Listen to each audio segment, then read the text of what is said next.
Bonjour, bonjour, bienvenue. Alors, regarde très bien ici. Quelle est la différence entre le mot préservatif en français et préservatif en anglais?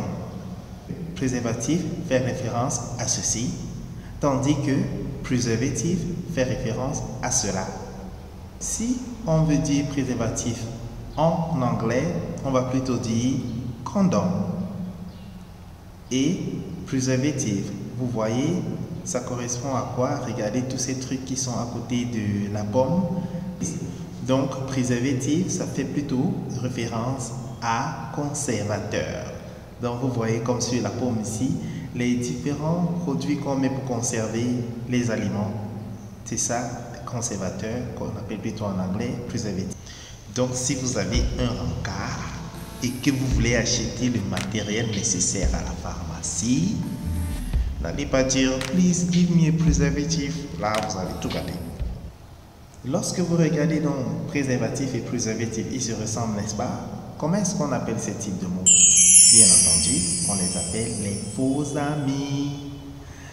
Ils se ressemblent, les faux amis, mais ils ne sont pas de la même langue et ils n'ont pas du tout la même signification.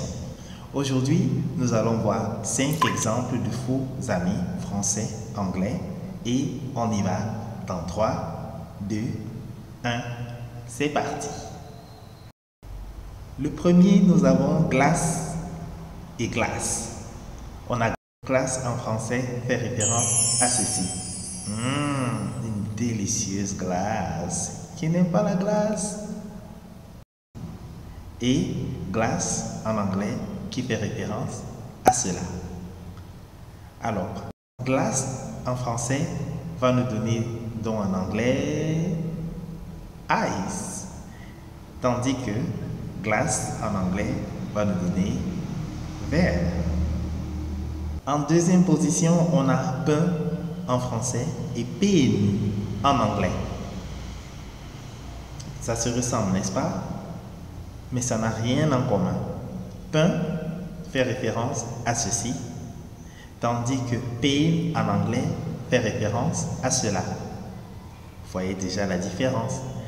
Donc, si on a pain en français, en anglais on va plutôt dire bread, tandis que pain en anglais veut plutôt dire en français douleur.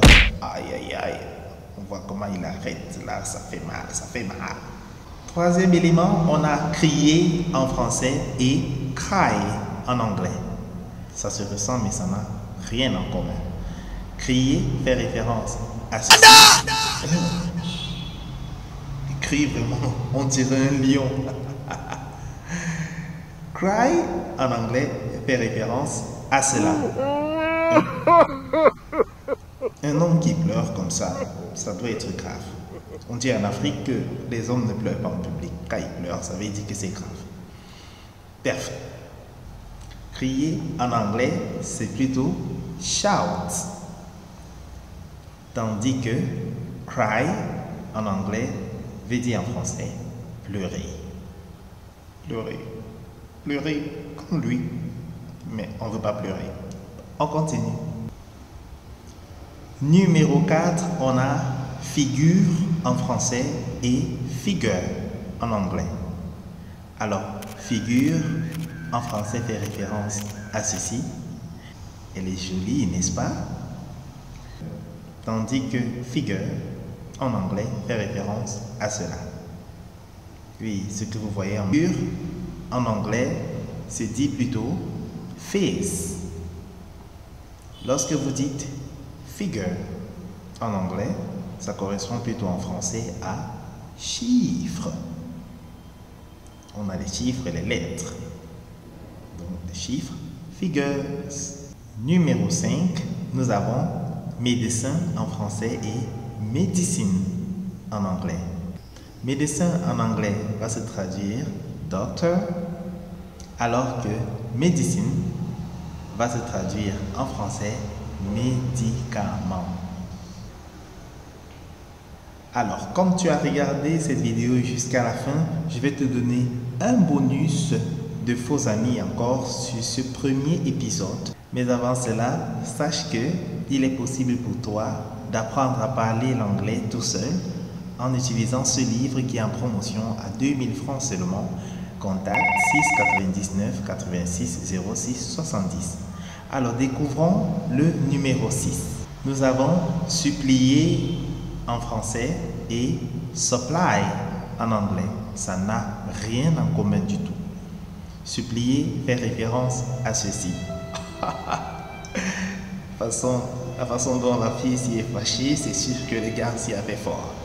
Il a fait fort. Alors, tandis que supply en anglais fait référence à cela.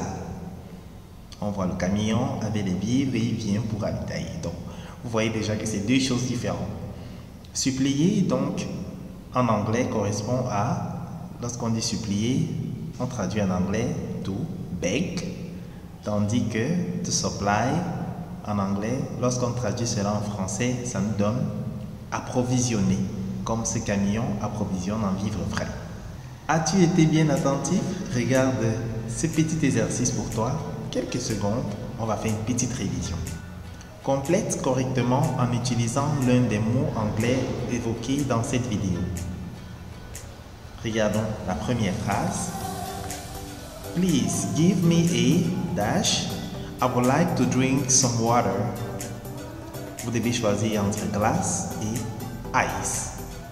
What is the correct answer? Quelle est la réponse correcte?